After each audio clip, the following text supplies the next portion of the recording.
Change ma vie vous accompagne tout l'été. Chaque semaine, je vous invite à découvrir ou à redécouvrir un épisode coup de cœur de l'été. Un épisode que vous avez particulièrement aimé et qui résonne avec l'énergie de cette saison quand on a envie de ralentir et de se retrouver. J'ajoute que je vous réserve une belle surprise, c'est que pour chacun de ces épisodes de l'été, on vous donne accès gratuitement au guide d'application de l'épisode. Le guide d'application, c'est une ressource précieuse qui est normalement réservée aux clientes du programme de coaching Change ma vie et qui permet de mettre en pratique concrètement les enseignements de chaque épisode. Donc pour cet été, on vous donne accès à ces ressources-là gratuitement. C'est notre façon de vous dire merci pour votre écoute, pour votre fidélité et de rester à vos côtés pendant tout l'été. Donc pour télécharger gratuitement votre guide d'application pour cet épisode, je vous renvoie au lien qui est dans la description de cette vidéo.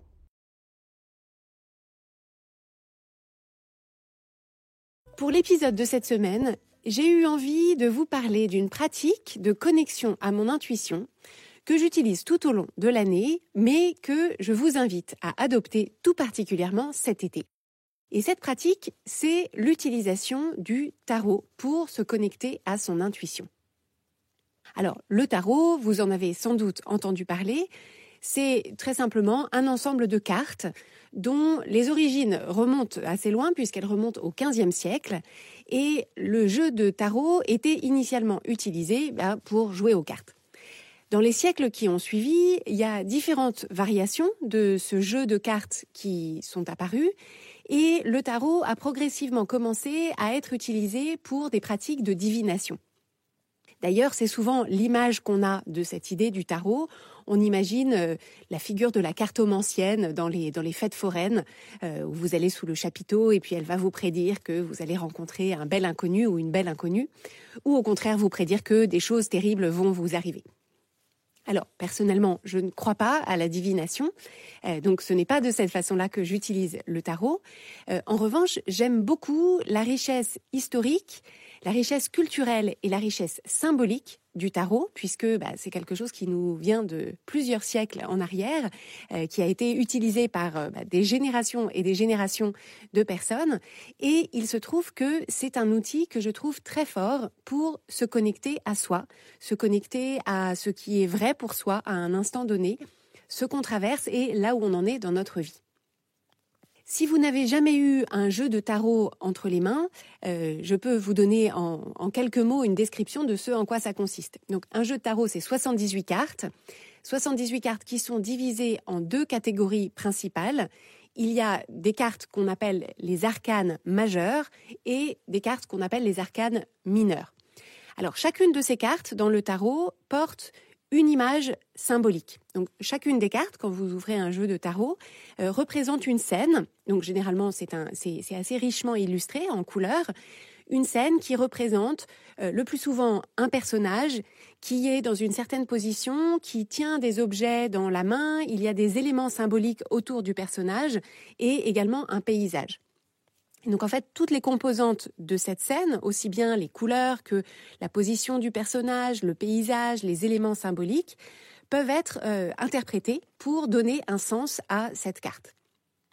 Donc je vous ai parlé de cartes qui sont des arcanes majeures et d'autres qui sont des arcanes mineures.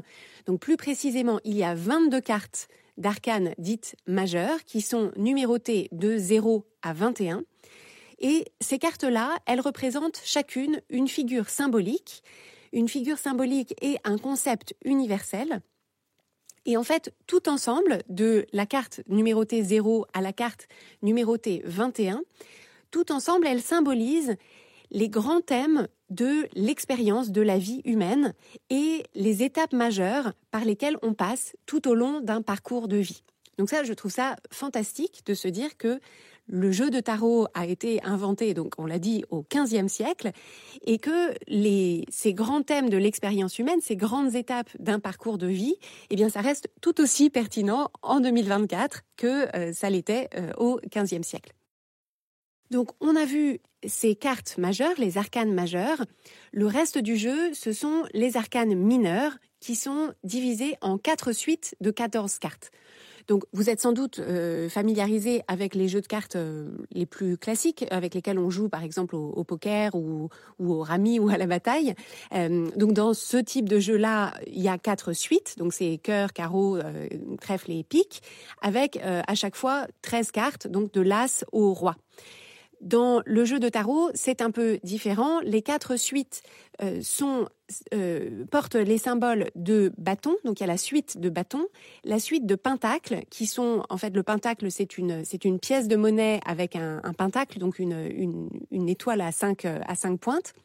Il y a la suite de coupes, et de coupe au sens une coupe qui contient, si vous avez déjà été à la messe, ça ressemble à la coupe dans laquelle le prêtre boit le vin de messe, donc une coupe avec un pied comme ça, et la suite d'épée. Donc on a ces 4 suites, et au sein de chaque suite, on a 14 cartes. Donc il y a 10 cartes qui sont numérotées de l'as au 10, et il y a 4 figures, au lieu de 3 uniquement dans le jeu de cartes le plus classique que vous connaissez sans doute. Dans le tarot, il y a le valet, la reine, le roi, mais entre le valet et la reine, il y a un chevalier qui s'est inséré. Donc ça, ce sont les arcanes mineurs, 4 suites de 14 cartes. Et chaque suite symbolise une dimension différente de la vie. Donc il y a la suite de bâton, c'est la dimension des actions. La suite de coupe, c'est la dimension des émotions. La suite de pentacle, donc cette pièce de monnaie, symbolise la dimension matérielle de notre vie. Et la suite d'épée symbolise la dimension des relations aux autres, et tout particulièrement les conflits qu'on peut rencontrer dans nos relations avec les autres. Donc on a ces 4 suites pour les 4 dimensions de la vie, et au sein de chaque suite, chacune des cartes représente une situation ou un challenge particulier qui est en lien avec cette dimension.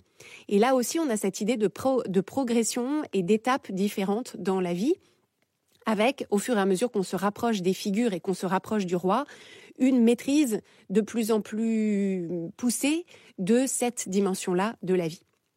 Donc en fait, vous voyez qu'à travers ces 78 cartes, les arcanes majeures, les arcanes mineures, ces dimensions, ces symboles, ces étapes de la vie, en fait, ces 78 cartes représentent, avec beaucoup de richesse, les multiples dimensions de ce qu'on peut rencontrer dans notre vie, ce qu'on peut rencontrer dans notre quotidien, donc dans la vision microscopique de notre vie, à l'échelle de chaque journée, mais aussi macroscopique de notre vie, les grandes étapes majeures.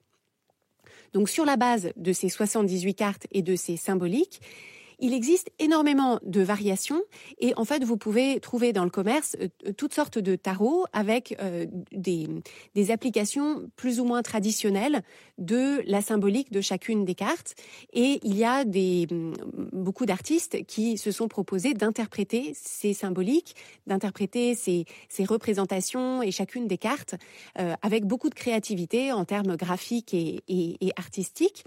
Et donc vraiment, ce qu'on dit souvent, c'est si vous avez envie de vous offrir un jeu de tarot, l'objectif c'est vraiment que vous choisissiez un tarot qui vous plaît, un tarot qui esthétiquement vous appelle. Et c'est simplement ma recommandation, c'est de vous assurer que en termes de lecture de la symbolique de chaque carte, que ça respecte assez bien la symbolique traditionnelle pour que vous puissiez vous proposer d'interpréter ces cartes avec cette symbolique qui est une symbolique qui a des origines culturelles très anciennes et très fortes. Donc moi, pour ma part, j'en ai choisi un.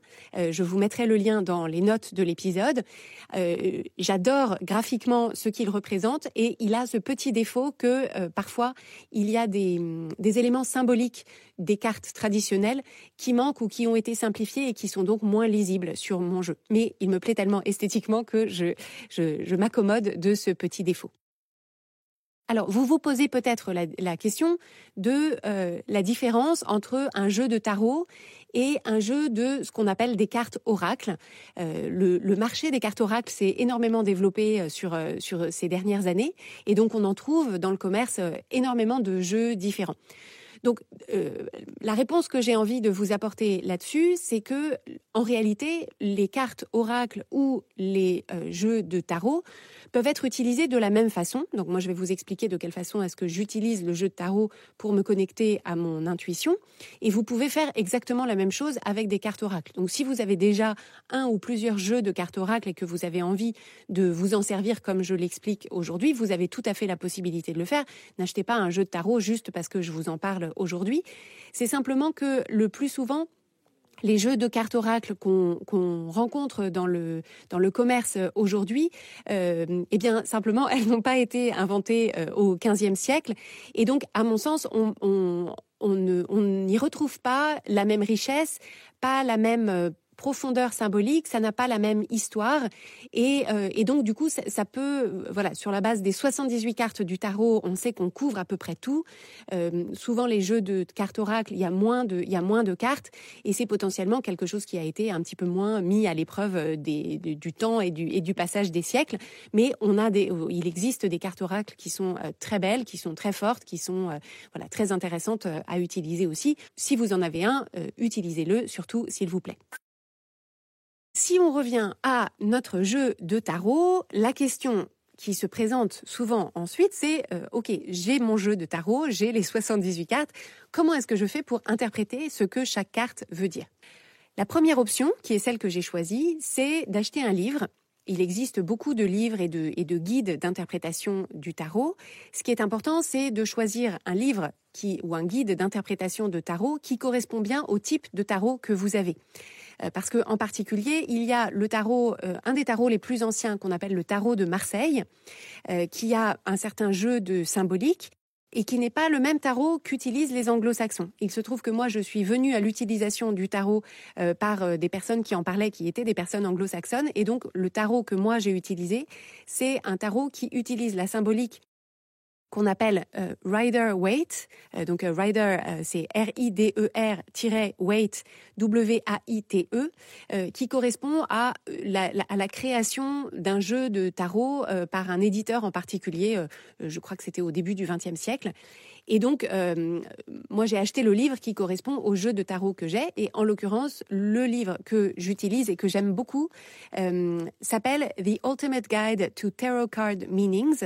Donc, The Ultimate Guide to Tarot Card Meanings, qui est d'une autrice australienne qui s'appelle Bridget Esselmont. Donc, Bridget, ça s'écrit B-R-I-G-I-T. Et son nom de famille, c'est Esselmont, donc E-2-S-E-L-M-O-N-T. Vous pouvez la retrouver sur Instagram, elle a un site, etc. Et justement, sur le site de cette Bridget, elle propose des interprétations assez élémentaires, c'est-à-dire c'est vraiment la base de l'interprétation des différentes cartes, donc c'est très bien pour commencer, et elle y donne accès de façon gratuite. L'intérêt d'un livre, c'est que souvent ça va plus loin, et en l'occurrence, le livre que moi j'utilise, j'aime beaucoup parce qu'elle décline la signification des cartes dans les différents domaines de la vie. Donc sur la base d'une carte donnée, elle donne des clés d'interprétation selon que on veut appliquer le message de cette carte à sa vie professionnelle, à sa vie relationnelle, à sa santé, son rapport au corps, etc. Ce que je trouve intéressant. Donc, elle mâche beaucoup le travail d'interprétation. Donc, la première façon d'interpréter les cartes, c'est de se référer à un guide qui a été établi par quelqu'un d'autre. Donc ça, moi, c'est ce que j'ai fait. Ce qu'on peut faire aussi, c'est s'en remettre à son sens de l'intuition pure, c'est-à-dire sur la base de l'image, purement de ce que cette image évoque pour nous, sur la base des couleurs, des objets, etc., pouvoir se connecter à ce que cette image nous évoque.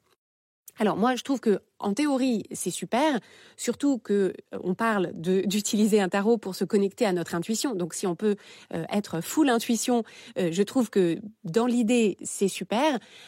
À titre personnel, mon intuition n'est pas suffisamment aiguisée pour que sur la base de juste une représentation symbolique, peut-être que je manque d'imagination ou que mon intuition n'est pas assez développée, mais j'ai du mal à aller très loin dans la symbolique. Mais néanmoins, je vous propose de faire l'essai. Si vous, sur la base d'une carte de tarot, ça vous évoque énormément de choses, c'est super et vous pouvez vous reposer là-dessus. Donc, que ce soit en s'appuyant sur un livre ou un guide ou en s'appuyant sur son interprétation intuitive de l'image de la carte, l'idée ensuite, c'est de se questionner sur la symbolique de cette carte et la façon dont elle résonne avec ce qu'on vit en ce moment, ce qu'on traverse en ce moment, ce qui nous parle à cet instant T. Donc, on mélange le jeu de tarot, moi je mélange 3 fois, ensuite je coupe et je retourne très simplement la carte qui est sur le dessus du jeu de tarot. Et je me pose la question de ce qui résonne pour moi. Donc moi, ce que je vous invite à faire, c'est ce que j'appellerais un questionnement façon boule à facettes, c'est-à-dire sur la base de cette symbolique, de ce que la carte exprime, de quelle façon est-ce que ça correspond à ce que vous vivez à ce moment précis? De quelle façon est-ce que, au contraire, c'est ce que vous ne vivez pas? De quelle façon est-ce que c'est une force que vous avez ou au contraire quelque chose qui vous manque? Est-ce que c'est un point de vigilance? Est-ce que c'est quelque chose dont vous avez peur? Donc vraiment, l'idée, c'est de voir de quelle façon est-ce que cette carte se reflète dans la boule à facettes de votre expérience, donc d'une façon multidirectionnelle. Je vais vous donner un exemple. La carte que j'ai tirée ce matin, donc jour d'enregistrement de cet épisode, j'ai tiré le chevalier de Pentacle. Donc le chevalier, c'est une des figures de la suite de Pentacle. Donc comme je vous l'ai dit, la suite de Pentacle, le Pentacle, c'est cette pièce de monnaie qui porte une étoile à 5 branches. Et la symbolique principale de cette carte du chevalier de Pentacle, c'est l'idée d'efficacité, l'idée de routine, l'idée de conservatisme, c'est-à-dire de continuer à faire les choses établies, et l'idée d'être méthodique. Donc ce sont un peu ça les quatre grandes idées qui sont portées par cette carte du chevalier de Pentacle. Efficacité, routine, conservatisme et l'idée d'être méthodique. Et donc sur la base de ça, ce que j'ai fait ce matin, c'est que je me suis posé la question, dans ce que j'ai prévu de faire aujourd'hui, de quelle façon est-ce que le chevalier de Pentacle peut m'aider? Est-ce que le chevalier de Pentacle me dit, aujourd'hui, ce qui va être important, c'est d'être efficace? Est-ce que le chevalier de Pentacle me dit, aujourd'hui, tu peux te reposer sur tes routines, c'est pas aujourd'hui que tu vas nécessairement réinventer les choses ou essayer d'innover. Aujourd'hui, tu peux te reposer sur tes habitudes et ce qui a fonctionné jusqu'à présent.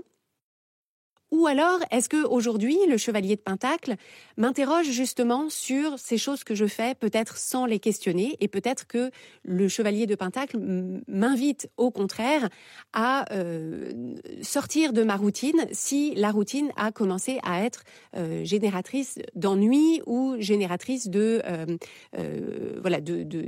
d'automatismes dans lesquels on peut s'enfermer. Donc vous voyez que toute carte peut être interprétée comme étant elle-même ou son contraire, en creux ou en volume. Et l'idée, c'est vraiment de pouvoir regarder à quel endroit est-ce que aujourd'hui, par rapport à ce que j'ai prévu de faire dans ma journée ou les difficultés que je rencontre, que ce soit dans mes activités professionnelles, dans ma vie de famille, dans ma vie relationnelle, etc. Qu'est-ce qui résonne ? Et ensuite de pouvoir lancer mon esprit, lancer ma réflexion sur cette idée-là. Donc, ça m'amène à l'utilisation concrète qu'on peut faire de ce jeu de tarot.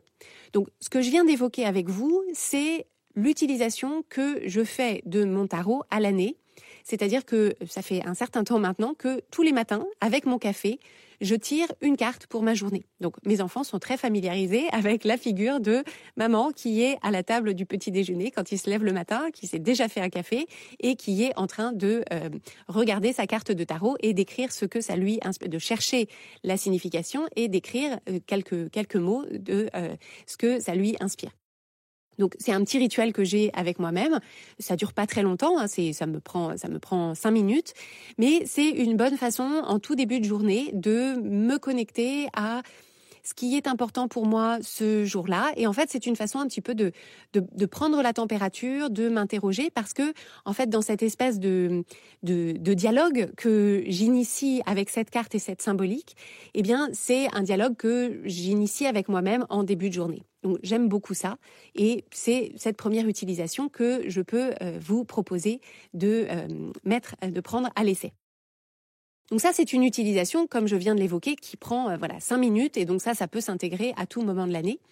Mais ce que j'avais envie de vous livrer, puisque nous arrivons dans la période estivale, pendant laquelle peut-être vous aurez un petit peu plus de temps pour jouer avec votre tarot et vous familiariser avec ces pratiques, j'avais envie de vous proposer 2 autres tirages qui vont pouvoir vous accompagner cet été.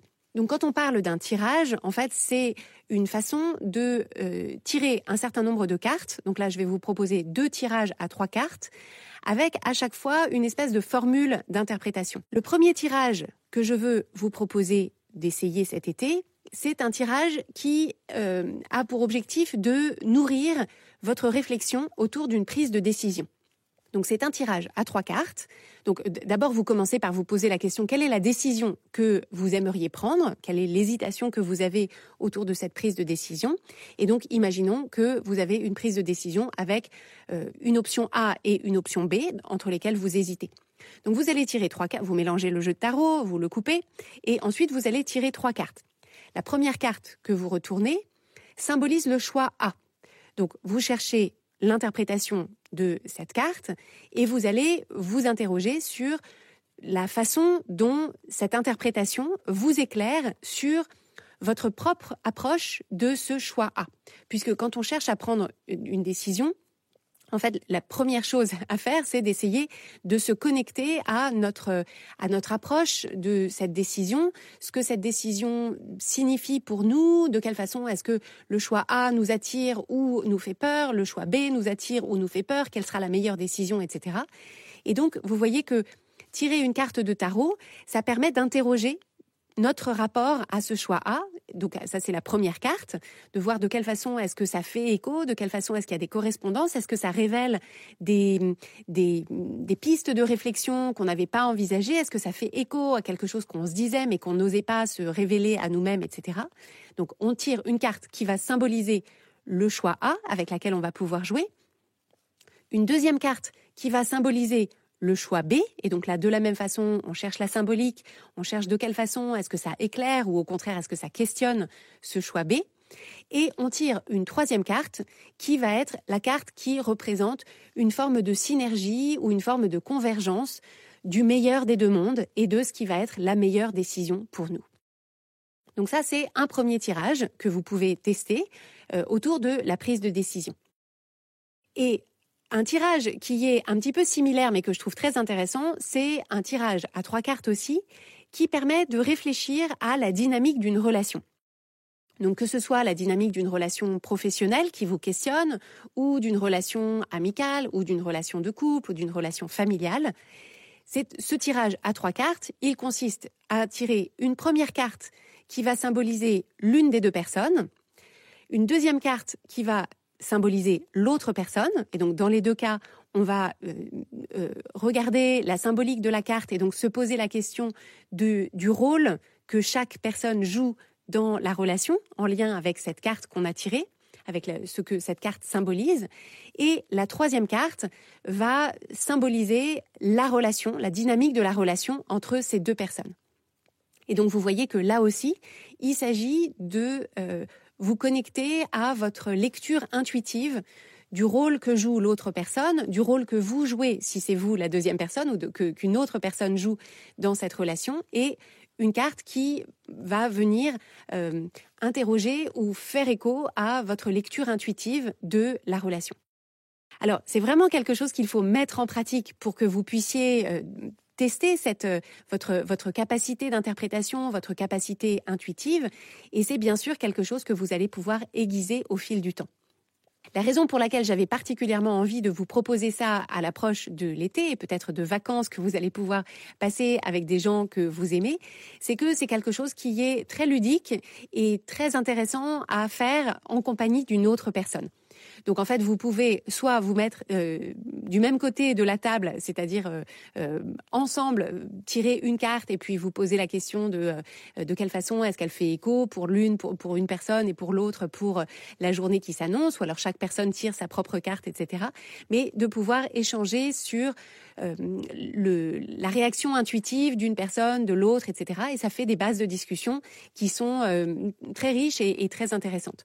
Et ce à quoi on peut s'amuser également, c'est à faire un tirage pour une autre personne et donc se proposer d'aider l'autre personne à interpréter ses cartes et donc de confronter, enfin pas confronter au sens conflictuel, mais de mettre en perspective notre interprétation vue de l'extérieur de, par exemple, la prise de décision d'une autre personne et essayer d'aider l'autre personne à prendre la bonne décision et donc d'essayer de l'aider entre notre interprétation intuitive et son interprétation intuitive à aller plus loin dans sa lecture de sa prise de décision ou sa lecture d'une relation sur laquelle elle s'interroge. J'espère vous avoir apporté des pistes qui auront tout au moins aiguisé votre curiosité au sujet de l'utilisation du tarot. C'est vraiment quelque chose que j'utilise personnellement d'une façon très ludique, qui enrichit mon quotidien. Et donc, j'espère que vous saurez vous en emparer de la même façon. Alors, encore une fois, avec un jeu de tarot ou avec